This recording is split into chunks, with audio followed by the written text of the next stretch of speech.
My name is Jessie and am a 25-year-old female. I had 3 close friends during college and one of them was my college roommate Wendy. We took a bachelorette party trip to Vegas, and she slept with an old flame right next to me. My husband found out about this and it's causing a big rift in our marriage, and I need a constructive perspective. A little detail about me: I am married with a 1-year-old. Wendy and her fiancé were engaged for 6 months before we decided to embark on the trip to Vegas for her bachelorette party. Me and my 3 close friends do not live in the same city, so we didn't see each other that often, which made the trip much anticipating. We have had our share of craziness during our college days. We drank a lot and had our share of boyfriends. But when I met my husband, I knew I had to change because of him. He is a godly man, very spiritual. He influenced me a lot. Fortunately, I was arrested by Jesus Christ and gave my life to him. All the drinking and party became a lifetime ago. I spoke with my friends on the phone, and we organized the trip together. I was a bit hesitant about going to a bachelorette party because of all the stigma that surrounds it. My husband reminded me about it as well. I assured him that I spoke with my friends about it and there would be no infidelities and consuming too much alcohol, because we were too old for that. We had that kind of trust between each other. Moreover, all my friends were in a relationship. I and my 2 other female friends had been eagerly planning for my college roommate Wendy's bachelorette party in Las Vegas for weeks. We all arrived at the airport around the same time and excited and ready to embark on our adventure. As we boarded the plane, I could feel the excitement building inside all of us as we felt like we were in college party mode again. We had all saved up to make the trip memorable for my dear friend. Upon arrival at McCarran International Airport, we hailed a taxi and made our way to the hotel. It was a beautiful place with all the luxuries and amenities that Vegas had to offer. I checked in and headed straight to my room to drop off my bags. I and Wendy would be sharing the same room, just like we did in college, except that we had 2 separate queen-size beds instead of 2 twin beds. My other 2 friends were sharing another room. We had decided to share to save money and spend more on entertainment. We quickly freshened up and headed out to explore the city. The bright lights, sounds, and sights of Vegas were overwhelming. I could see the excitement on my friends' faces as we all walked down the strip, taking in the many sights and sounds. I visited some of the famous casinos and played some slot machines, even though none of us were great gamblers. The highlight of my first day was a live show, which was an exciting experience for all of us. The second day was the big day, the bachelorette party. We all decided to start with a spa day to pamper ourselves. After a relaxing morning, we went to a rooftop pool to enjoy some sunshine and cocktails. In the evening, we all dressed up and went to a fancy restaurant for dinner. The food was exquisite, and the drinks flowed freely. We all had a great time, laughing and reminiscing about old times. As the night progressed, we went to a club, which was packed with people dancing and having fun. We were all dancing the night away and having a fantastic time. As I and my friends explored the city, my friends couldn't help but notice the abundance of attractive men in Vegas. They talked about hooking up with guys, but I tried to be the adult in the room, reminding them that they were all in a relationship and this wasn't that type of trip. We have grown past that. We had several guys approaching us, but I was always the one sending them packing, and I noticed my friends didn't like that. They told me to relax, and they are just having fun and are not going to take any of the guys home. I relaxed a bit and allowed my girlfriends to have their fun because they spend a lot on this trip, and I didn't want to be acting like their mom. However, I assumed it was unexpected when my college roommate Wendy ran into a guy she used to date. They had a tumultuous relationship, and she had not seen him in years.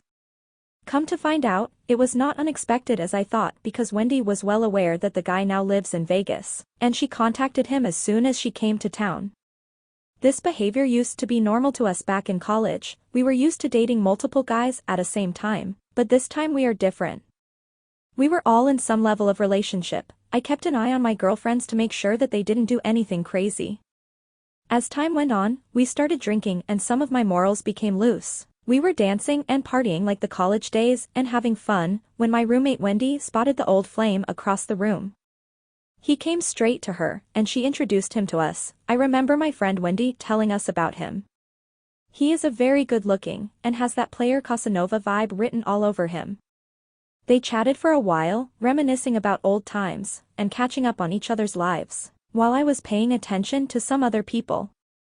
The guy seemed genuinely happy to see her, and before I knew it, they were dancing together. I and my friends watched from afar. It was nothing erotic, so we were happy for my roommate because she was having fun. I could see the chemistry between them, and it was clear they still had feelings for each other. After a few songs, the guy asked my roommate if she wanted to step outside and get some fresh air. She hesitated at first, but then agreed. I and my friends watched as they left the club and disappeared into the night. After they didn't come back for a while, I got the girls together so we would search for her. We went searching for her and we caught her making out with him at the corner. We laughed it up and I didn't remember getting mad about it because I was intoxicated and so were all of us. We were in a fun vibe. The guy told us that one of his friends had a suite and he was hosting an after party and we should join him. My friends wanted to go so I agreed.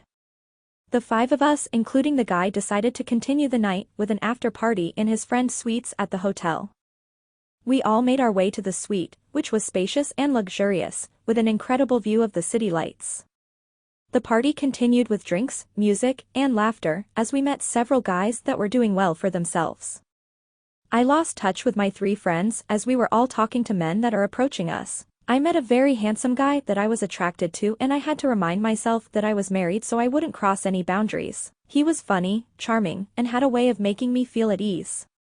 Before our conversation went any deeper, I excused myself because I spotted Wendy becoming too comfortable with Old Flame. She had clearly smitten him, and they were happy. I see her enjoying herself so much. I tried to break them up so we can start going back to our hotel which wasn't too far from where we were.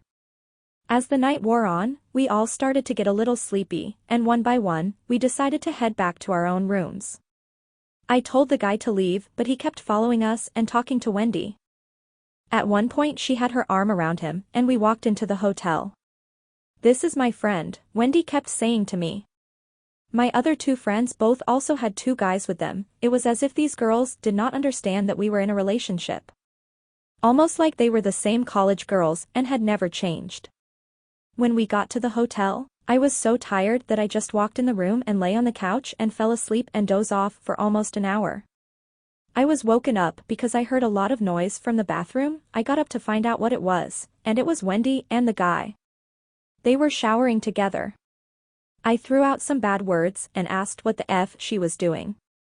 "Oops, you have to go," she says to him, and we kicked him out. Clearly, they must have had sex already. I didn't see them, but they were both unclothed in the shower, so that would be a reasonable conclusion.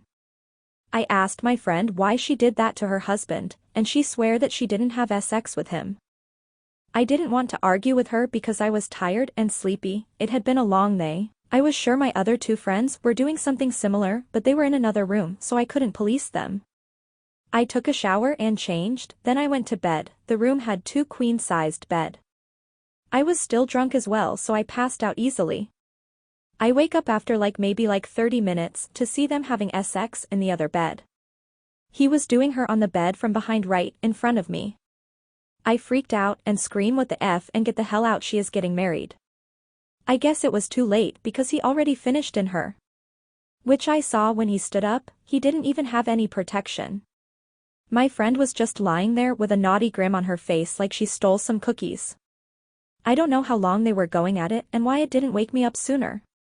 I had already started dreaming. He pulls up his pants and leaves. After he left, I gave my girlfriend an angry stare and she started apologizing to me. I ignored her and went back to sleep. The following day I was giving her the silent treatment and she apologized to me. I also suspected that my other 2 friends went home with men as well. All was forgiven before the end of the day. We caught a flight in the morning and we all went back to our separate cities. When I arrived home, my husband asked me about the trip, and I told him everything except for what my friends did. I felt guilty for omitting those details because we are very honest with each other. 2 days later I told him the truth of what my friends did. He told me that I have to call my friend and tell her to confess to her fiancé, but I refused to do so. He told me that if I didn't tell her fiancé that I am an accomplice and I was as guilty as her. My husband kept pressuring me for a week till I conceded and decided to call Wendy and tell her to confess. Wendy refused and told me that her fiancé would cancel the wedding and that she would delete herself if that happened. I told my husband that my friend said she would delete herself if her fiancé found out and breaks up the wedding. My husband was dismissive. He felt like she should have thought about it before she cheated. I felt like my husband was being inconsiderate and wasn't understanding how difficult it is for me. We had an argument over this, and he kept using the moral high ground and wanted me to expose all my friends and go nuclear on them.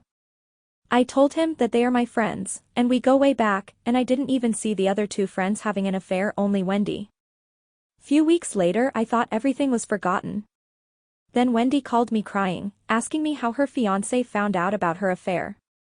I told her that I didn't tell him anything, but she didn't believe me. She cursed me and told me that we were no longer friends. I called her back and she wouldn't answer her phone.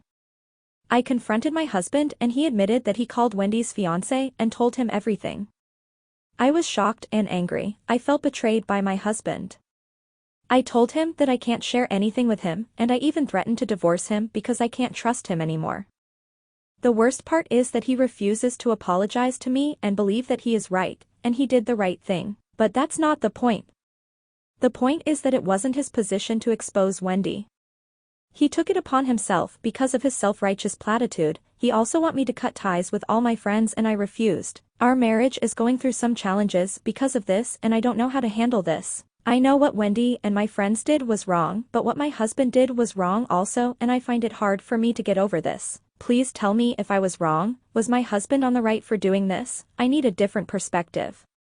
Please be constructive on your perspective. I need help to build back the trust I used to have in my husband.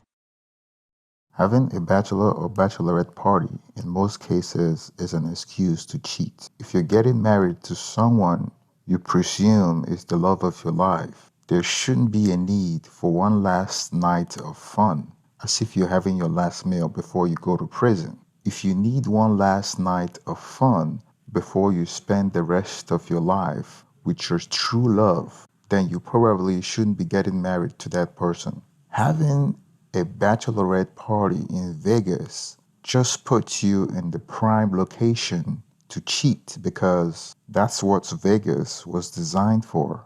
You put yourself in a position to cheat, and mixing it up with alcohol is a cocktail for debauchery. Now let's talk about your friend Wendy. Wendy's infidelity is premeditated and wasn't a mistake. She knew her old flame lived in Vegas. Maybe that's why she hosted the bachelorette party in Vegas, so she could meet up with her old flame one last time before tying the knot. And she got you to lie to your husband and make it to appear as if it was a collective idea to go to Vegas. And that was the first lie she told to you. Secondly, you have shown where your loyalty lies, and it's not to your husband or your son. You try to act like you're in control of your friends, pretending to be the mother hen amongst them. But the truth of the matter is that you're not in control of even yourself. You got drunk when you promised your husband that you wouldn't get drunk. So if you're not in control of yourself, how could you be in control of your friends? So not only did your friend Wendy lie to you twice.